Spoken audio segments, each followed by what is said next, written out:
mukwano gwange Ssaabavvulu Honorable Minister Balam Barugahare bw'obanga oyagala okuyamba obulamu bw'Abannayuganda, let it go beyond the list that is within the new platform. Amanya agagali ku Nuupu ge musaba Kyagulanyi ne banne. List y'abaana abali mu makomera esukkawo.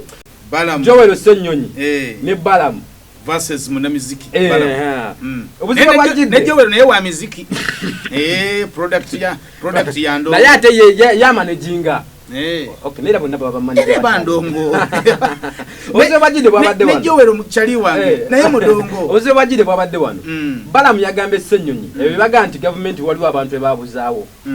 Alite list y'amanyago government yagitwaliyo mukulembeze babanja abantu benga list bagirabako. Yoro Senyonyi namugamba luzungu lungi nnyo namulangira namugamba gwe toyina experience toli worth kwogera ku bintu bino because tuze tukola ensonga zino.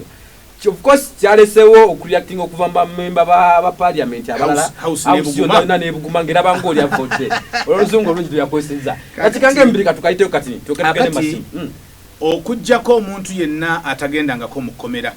Bannayuganda mwenna nsaba mumpulirize bulungi. Nze Simon Rock ndi ku Moon TV. Nalimbaddeko eruzira, nalimbaddeko ku police, nalimbaddeko awantu wonna, nalinsinkanyeeko abasibe, nalimbaddeko ne interaction one on one n'abasibe abasukka mu 100 nga ffenna tuli awo tuli mu mbeera y'emu.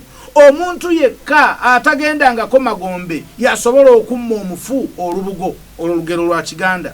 Omuntu yenna atabeerangako na muntu wonga asibiddwa yasobola okubalaatira mu nsonga z'okusiba kw'abantu abali mu makomera.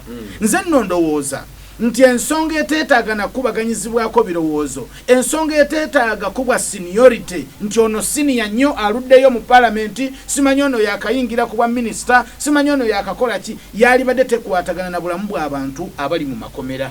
Nze neegayirira nnyo if it means obaani okutaba Uganda abali mu makomera naddala bekimanyikiddwa nti tebalina musango. Abaana abo fenno nno bantu balowooza nti bya NUP byokka. Bano abakwatibwa nga tuli kalangala simanyi bakola bitya kutandikiraawo.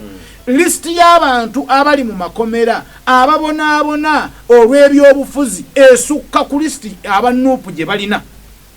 Era mukwano gwange Ssaabavvulu Honorable Minister Balam Barugahare bw'obanga oyagala okuyamba obulamu bw'Abannayuganda, let it go beyond the list that is within the new platform. Amanya agagali ku Nuupu ge musaba Kyagulanyi ne banne. List y'abaana abali mu makomera esukkawo. Obuzibu bwadde nti ono kubanja abantu wabula ku kibuye kyalese ng'alinga alaga nti ali far from informed people. Wango list bad presenting adda. Obwo bulumi bw'Abannayuganda bwe buzanyirwa. Tukola basenyonyi yabyenga akudaalira muzemu na busungu. Katusooka tujjewo obusungu bwonna. Bw'abanga Balam omulamu agwo gwakutaasa baana abo. Todda mu kutunula ku Kyagulanyi, totunula ku bigambo bya Jowero, ne Jowero bw'obanga weetaaga ku producing mpapula abaana abo baveeyo nga bazireese nasanyuse empapula zazzemu ne zireetebwa. I was happy. Bannange kyonna ekikolebwe obulamu bwa ffenno abo bawagizi baffe.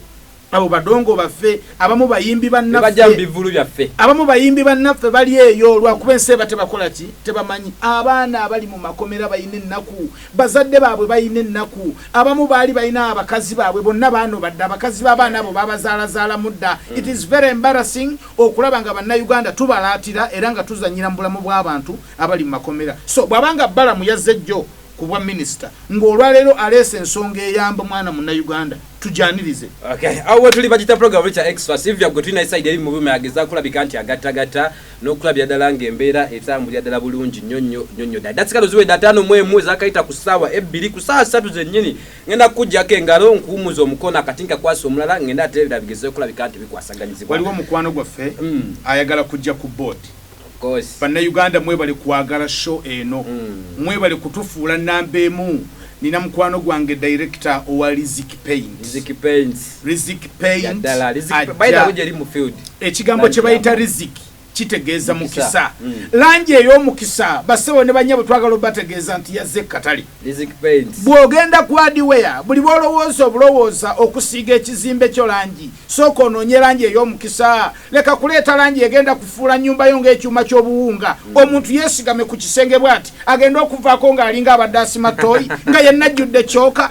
Please, if you're going for paint, nonya Lizik. Then we have option apart from Lizik paint. Bwobanga okuze nyumba ng'ebaddemu abagibaddemu toyingira nju eyo nga togisiize Lizik paint. So kojiwa omukisa. Bw'osiigako Lizik paint bw'oti byonna ebibaddemu ebyabakadde bigenda n'ebikadde. Opangisa otya edduuka ng'osuubira bakasitoma okujja bakuwagire. Nga tosiize Lizik paint kati baveewa. Emera batu befanaga Lizik paint tumaniliza ku board. Mubageza kuleka ndi mutukiriza muno kukolezi mu kushows ez'amaanyi. Omuntu okulanga olikuwa yakasenteko n'akateekayo n'agandi kute millions zino 5 kanteko bulangu ku Moon TV akitwala courage n'okwesigisa okw'amaanyi. Lizik paint yes yambuka Nakasero mu hardware zonna Nakasero bwe bw'otuuka toyogera kigambo kirala togamba nti njagala langi bagenda nti njagala Lizik paint ne hardware zonna ne bw'otaka malaayo gwe kola bukozi Lizik blue Lizik okutandikira ku undercoat kwegamba nti njagala Lizik undercoat njagala Lizik ate no balina n'ekyenjawulo kye bakola bakutabulira langi n'obeera unique ng'ennyumba yo tefaanagana nyumba z'abantu balala omwana wa Lizik yatabulira langi 0 okuyisako buyisa bubaka bwa SMS bwe tuba tulina ali ku simu aproducer ogenda mumpa tugezeyo kulabika ate tu interactingako ne audience abeki ate abantu kye bagamba ngange bwe mpitamu wana bayise messages. Okay, naturally wangu wanagambi I respect that guy. Amukato Enoka from Kisasi. Go ahead. Naga go ahead. Kato Enoka we bale. Kato Enoka Kisasi. Tukagala nnyo. Ondetera ku chupa y'amazzi. Omanyaba yimbi tebagala kwogera ku buzibu bwabwe. Naye nga ffe twewaayo ubanze emyaka gye ndimu kati gya kubuulirira. Kale. Mbera bwe tuprochete ku namba y'essimu ey'okubako. Hello. Sebo. Baganda bange. Mukama wange. Mwebale kuweereza tata nawe kula Moon TV amannya oba erinnya mpagi Majidu Kabembe Mukono. Yesebo neno lwaliro nyimiddwa nnyo pulogulaamu yammwe olw'ensonga mulaze obulumi bwa Uganda okusinga bano bali mu paalamenti abawakanya minisita gye yaleese Balamu omuntu nga yasibwako bannange ng'olina omuntu nga yasibwa owulira obulumi era omusanyusizza owe Mukono Siria kutumidde omuntu ali mu kkomera yagala kuyambibwa nimwe bali kuweereza Moon TV oli nawe Amina Silvia kutumiddeko kasito yogende ku kifo Kabembe